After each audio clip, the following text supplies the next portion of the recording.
ಹೋಳಿ ಹಬ್ಬದ ಪ್ರಯುಕ್ತ ಇಲ್ಲಿ ಯಾರು ಸೇಟುಗಳು ಒಂದು ಊಟವನ್ನು ಅಲ್ಲಿ ಕಳಿಸ್ಕೊಟ್ಟಿರ್ತಾರೆ. ಶುಕ್ರವಾರ ರಾತ್ರಿ ಊಟ ಮಾಡಿರ್ತಾರೆ. ನಿನ್ನೆ ಮಧ್ಯಾಹ್ನದ ಮೇಲಿಂದ ಅವರಿಗೆಲ್ಲ ವಾಂತಿ ಭೇದಿ ಪ್ರಕರಣಗಳು ಸ್ಟಾರ್ಟ್ ಆಗಿದೆ. ನಿನ್ನೆ ಹೋಗಿ ನಮ್ಮವ್ರಿಗೆ ಚಿಕಿತ್ಸೆ ಕೊಟ್ಟು ಬಂದಿದ್ದಾರೆ. ಸೊ ಅವರಿಗೆ ಹೇಳಿ ಇನ್ಫಾರ್ಮ್ ಮಾಡಿತ್ತು ಶಿಫ್ಟ್ ಮಾಡಿ ಏನಾದ್ರು ಕಮ್ಮಿ ಆಗದೇ ಇದ್ದಾರೆ ಅಂತ. ಅವ್ರು ಮಾಡಿರಲಿಲ್ಲ. ಸೊ ಒಂದು ಮಗು ಚೆನ್ನಾಗೇ ಓಡಾಡ್ಕೊಂಡಿತ್ತು, ಸಡನ್ನಾಗಿ ಡೆತ್ ಆಗಿದೆ. ಬಟ್ ಅದು ಏನಕ್ಕೆ ಡೆತ್ ಆಗಿದೆ ಅನ್ನೋದನ್ನು ಪೋಸ್ಟ್ ಮಾರ್ಟಮಲ್ಲಿ ಗೊತ್ತಾಗುತ್ತೆ. ಯಾಕೆಂದರೆ ಅವ್ನು ಡಿಹೈಡ್ರೇಷನ್ ಇರಲಿಲ್ಲ ಅವನಿಗೆ. ಹಾಗಾಗಿ ಅದು ಪೋಸ್ಟ್ ಮಾರ್ಟಮಲ್ಲಿ ಗೊತ್ತಾದ್ಮೇಲೆ ಅದ್ರ ಬಗ್ಗೆ ಕ್ರಮ ವಹಿಸ್ತೀವಿ. ಈಗ ಇನ್ನು ಉಳಿಕೆ 30 ಜನರಲ್ಲಿ 29 ಜನ ಇಲ್ಲಿ ಕರ್ಕೊಂಬಂದು ಇಲ್ಲಿ ಟ್ರೀಟ್ಮೆಂಟ್ ಕೊಡ್ತೀವಿ. ಸ್ವಲ್ಪ ಡಿಹೈಡ್ರೇಷನ್ ಇದೆ, ಎಲ್ಲ ಕರೆಕ್ಟ್ ಮಾಡ್ತಾ ಇದ್ದೀವಿ ಮತ್ತು ಆ್ಯಂಟಿಬಯೋಟಿಕ್ ಕೊಡ್ತಾ ಇದ್ದೀವಿ.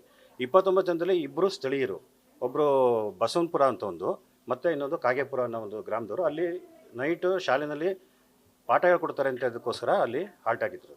ಇನ್ನು 28 ಜನ ಒಬ್ಬರು ತೀರ್ಕೊಂಡಿದ್ದಾರೆ. ಇನ್ನು 27 ಜನದಲ್ಲಿ ಇವರೆಲ್ಲ ಮೇಘಾಲಯ, ನೇಪಾಳ ಅಂತಾರೆ. ಇನ್ನು ತಹಶೀಲ್ದಾರ್ ಸರ್ ಆಮೇಲೆ ನೋಡ್ಕೊತಾರೆ ಅದ್ರ ಬಗ್ಗೆ. ಈಗ ಅವರಿಗೆಲ್ಲರೂ ಚೆನ್ನಾಗಿದ್ದಾರೆ, ಎಲ್ಲರಿಗೂ ಚಿಕಿತ್ಸೆ ಕೊಡ್ತಾ ಇದ್ದೀವಿ, ಸಂಪೂರ್ಣ ಹುಷಾರಿದ್ದಾರೆ. ಇದೇ ರೀತಿ ಆ ಸೇಟುಗಳು ಏನು ಹಬ್ಬಕ್ಕೆ ಊಟ ಮಾಡಿಸಿದ್ರು, ಅಡುಗೆ ಮಾಡಿಸಿದ್ರು, ಅವರು ತಿಂದು ಅವ್ರಿಗೂ ಕೂಡ ಜಾಸ್ತಿ ವಾಂತಿ ಭೇದಿ ಪ್ರಕರಣಗಳಿಗೆ ಎಲ್ಲ ನಾರಾಯಣ ಹಾಸ್ಪಿಟಲ್ಸು ಮತ್ತು ಮಣಿಪಾಲ್ ಹಾಸ್ಪಿಟಲ್ ಇದ್ದಾರೆ, ಎಲ್ಲ ಕಡೆ ಕಳಿಸಿದ್ವಿ ಏನೇನಾಗಿದೆ ಪರಿಸ್ಥಿತಿ ನೋಡ್ಕೊಳ್ಳೋಕ್ಕೆ. ಹಾಗೆ ಒಬ್ಬರು ಜಿ ಮಾದೇಗೌಡ ಆಸ್ಟರ್ ಹಾಸ್ಪಿಟ್ಲಲ್ಲೂ ಅಡ್ಮಿಟ್ ಆಗಿದ್ದಾರೆ. ಈಗ ಅಲ್ಲಿಗೂ ಹೋಗ್ತಾ ಇದ್ದೀನಿ.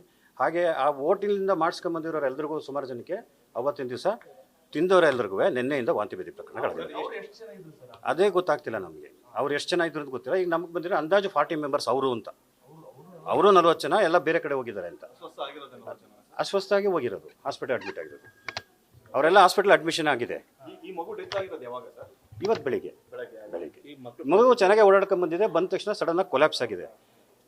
ಕೊಲ್ಯಾಪ್ಸ್ ಆಗಿರೋದಕ್ಕೆ ನಾವು ಪೋಸ್ಟ್ ಮಾರ್ಟಮ್ಗೆ ಇದು FIR ಬುಕ್ ಮಾಡ್ಕೊಂಡು ಪೊಲೀಸ್ ಕೇಸ್ ಮಾಡಿ ಆ ಮಗುಗೆ ಪೋಸ್ಟ್ ಮಾರ್ಟಮ್ ಮಾಡಿ ಬಾತ್ ಊಟ ಮಾಡಿದ್ರು.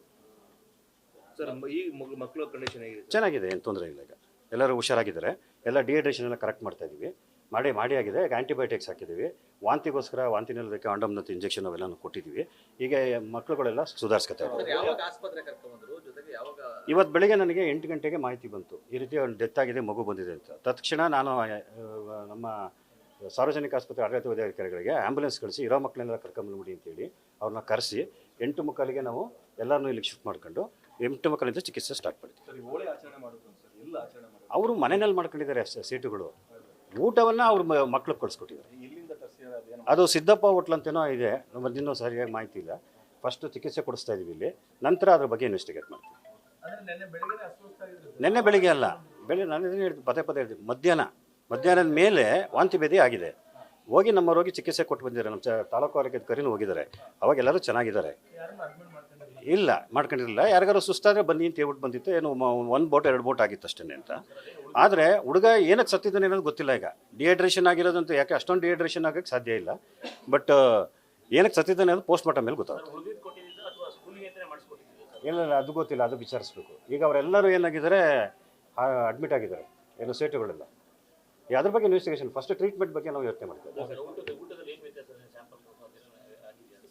ಇವ್ರಿಗೆ ಹೇಳಿ, ಫುಡ್ ಸೇಫ್ಟಿ ಆಫೀಸರ್ಗೆ ಹೇಳಿ. ಅದು ಶುಕ್ರವಾರ ರಾತ್ರಿನೇ ಊಟ ಮಾಡಿರೋದು. ನಮ್ಮ ಸ್ಯಾಂಪಲ್ಸ್ ಮಾತಾಡಿಸಿ. ನ್ಯೂಸ್ ಫಸ್ಟ್, ನಿರ್ಭೀತಿಯಿಂದ ನಿಮ್ಮ ಪರವಾಗಿ.